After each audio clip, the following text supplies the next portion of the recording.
The aim of this presentation is to give you a bird's-eye view of the work that Mexbirds and the Tamaulipas government have been carrying out in El Cielo Biosphere Reserve to procure sustainable development through birding. We hope you enjoy watching. The concept of sustainable development is composed by 3 C's that create a strong synergy between them. The first one is conservation, which involves laws, norms, and regulations. This C is important to assure that a place will not be overdeveloped. The second C stands for conscience. It states the need to create awareness about the conservation of an area. If people don't have money to take care of their basic needs, they cannot think about conservation. So we must include the third C for community and procure economic activities that are in accordance with sustainable development of an area. Involvement is needed from society, government, academic sector, NGOs, private sector, and local campesino groups. All must join efforts with a common goal in mind in order to achieve sustainable development. Political will plays a key role in making things happen. Because of its location in the transition zone between the Nearctic and Neotropic biogeographical regions, Mexico is one of the 12 megadiverse countries in the world. 1,077 species of birds can be observed in Mexico, while less than 800 can be found in the US and Canada combined. 555 species of birds can be found in northeast Mexico, 120 of which cannot be observed further north.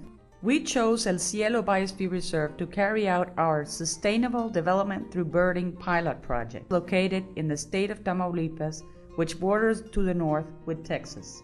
El Cielo Biosphere Reserve comprises 4 distinct ecosystems: cloud forest, tropical jungle, pine oak forest, and desert scrub. El Cielo's main economic activity was logging until it was declared a biosphere reserve by the Tamaulipas government in 1985. By 1987, it was recognized by UNESCO through their Man in the Biosphere program, based on the need to reconcile conservation of biodiversity with economic development.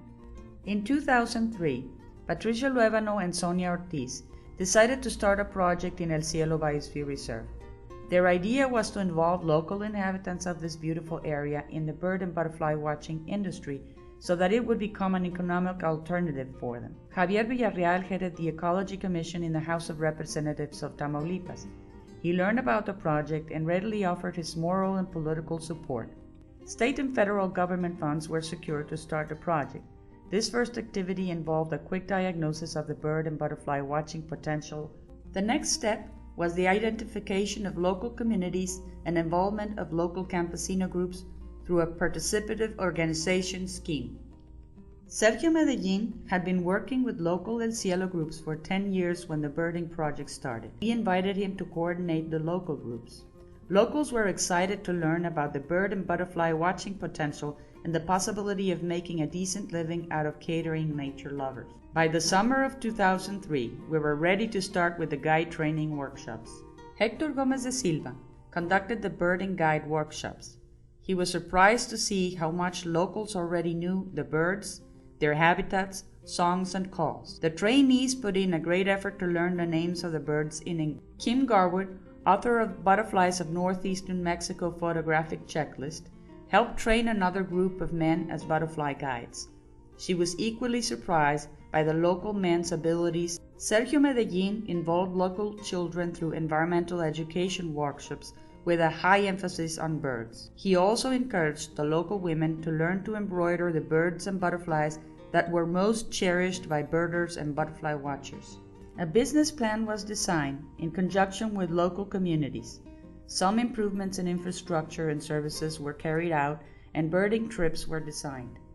Mexbirds started promoting the first El Cielo Nature Festival to be carried out in February 2005. A butterfly followed in November of the same year. The festivals were so successful that they became yearly events.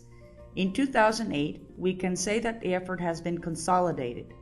Adding efforts always multiplies the results. This success would not have been possible if it weren't for the help of numerous individuals and organizations in Mexico and the United States.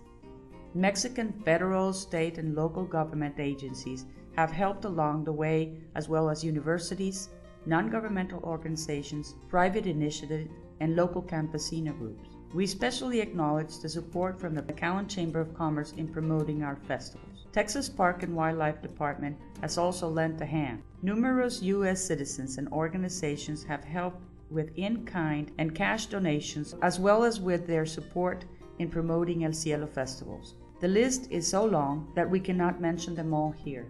Numerous benefits have come out of this sustainable development project. Not all can be summed up as dollars and cents. Perhaps one of the greater benefits has been the information derived from having more trained eyes in the area. Esteban Berrones, one of the local birding guides, has discovered nests of rare birds such as the Stygian owl and the ornate hawk eagle. Ricardo Jimenez, another local birding and butterfly guide, photographed a live Godman's medal mark, a scarce butterfly that had only been photographed as a dead specimen before. 6 festivals have brought more than 300 birders and butterfly watchers to the area, plus many others that are finally starting to visit on their own. To promote visitation, the first Tamaulipas birding and butterfly map was edited in 2007. This is the first map of its kind ever edited for an area in Mexico. Birding and butterfly watching has meant a better income for the local communities. Proof of this is a study conducted at La Fe Souvenir Store in Altacima. During Semana Santa, the store sold an average of $150 per day. During the festival visitations, they sold an average of $250. This becomes more significant if we consider that hundreds of Mexican tourists visit El Cielo during Semana Santa each day, and only an average of 35 birders and butterfly watchers do so during the festivals. This is not the end of the road for El Cielo, but only the beginning of many good things to come. Javier Villarreal was recently appointed Tourism Secretary for the state of Tamaulipas. In 2007, he appointed Patricia Luevano as coordinator for the new El Cielo Emblematic Park project. With this new political will, El Cielo has now an official government project.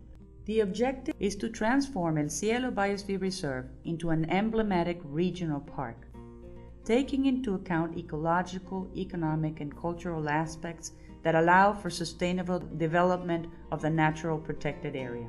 It consists of regulations, infrastructure, community involvement and benefit, conservation, and environment.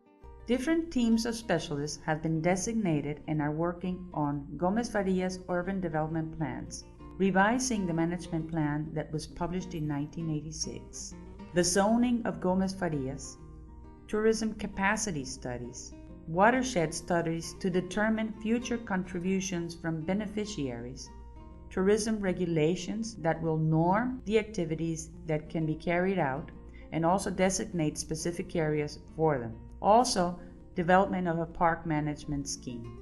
At the intersection between the road to Rancho del Cielo and the road to Altacima, the state government purchased 20 hectares. CIE will be built in that piece of land. Construction will begin in February 2008. CIE will be a model for energy and water efficiency building. It will be a visitor center that will create environmental awareness among visitors. It will have a library with publications on El Cielo, a bookstore, a cafeteria, an auditorium, and a community aid center where locals can get information on government grants and health and education aid. CIE will also be an entrance control point that will allow to keep El Cielo visitation records. Because Mexbirds was heavily involved with El Cielo communities prior to El Cielo Emblematic Park project, we were invited as consultants to help develop the conception of the project to achieve sustainability. Now that the project is underway, Mexbirds consulting responsibilities include benchmarking, fund procurement, marketing, promotion, and public relations. We would like to thank you for participating in one of our El Cielo festivals. We hope that with this presentation, we have made clear why your participation contributes to sustainable development. Please help us spread the word about our events and about El Cielo Emblematic Park project.